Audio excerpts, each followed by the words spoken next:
Welcome to Journeyhorizon, your premier partner for Sharetribe marketplace solutions. Today, we are proud to present our Delete Account plugin, ensuring privacy and compliance with ease. Our Delete Account plugin allows users to delete their own accounts rather than having to contact admin.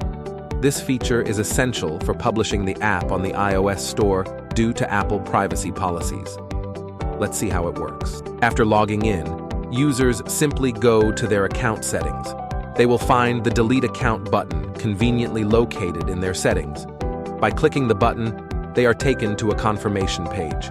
This action is permanent and cannot be undone. After deleting their account, they will be logged out immediately and will not be able to access their listings or transactions anymore. To confirm, users need to enter their current password. If they've forgotten their password, they can easily send reset instructions.